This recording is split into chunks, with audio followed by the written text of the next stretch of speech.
আসলে আমি তো অনেক অসুস্থ এখন। আপনাদের সাথে দুইটা কথা শেয়ার করি আজকে। মানে মানুষ চিনলাম, বুঝছেন? আসলে কিছু ভালো মানুষের মুখোশ পড়ে কিছু পশু লোক আছে, ঠিক আছে? যেমন আমি জানি যে রাস্তাঘাটে যারা গাড়ি ঘোড়া চালায় অনেক ভালো, বাট আজকে আপনারা কথা শুনলে আসলেই অবাক হয়ে যাবেন পুরোটা। এই কথাটা হচ্ছে, আহ, আমি আসলে একটা জায়গায় যাব। তো আমি তো অসুস্থ, আমি বললাম যে আমার সাথে ভাইও ছিল, বললাম যে যে ভাই আমাদেরকে ওই জায়গাটায় নিয়ে যেতে হবে, ঠিক আছে? মোল্লাপাড়া ধরে আর কি। তো উনি বলতেছে আচ্ছা উঠেন উঠেন বলে, মোল্লাপাড়া তো ভিতরে বাসা।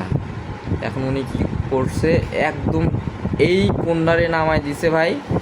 আমি রিকোয়েস্ট করলাম যে আমার খবর খুব অসুস্থ ভাই, আমাকে একটু নিয়ে যান ভাই, নিয়ে যান। বাট ওই লোক কোনো মতেই নিয়ে গেল না ভাই।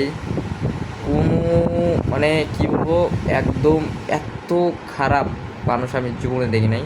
যে একজন রিকোয়েস্ট করতেছে যে ভাই আমি অসুস্থ, আমি হাঁটতে পারবো না, একটু আমাকে নিয়ে যান। কিন্তু ওইখান থেকে 15 মিনিট হাঁটা লাগছে আমার বাসায় আসতে। রাস্তা কিন্তু আছে, ঠিক আছে, রাস্তা কিন্তু একদম মানে শহর ধরতে গেলে, হ্যাঁ।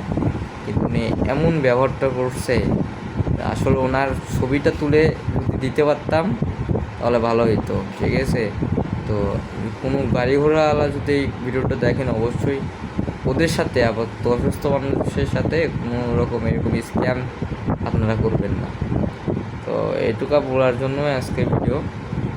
আমি যদি সুস্থ হই তো আমি ভালো ভালো কন্টেন্ট নিয়ে আসবো।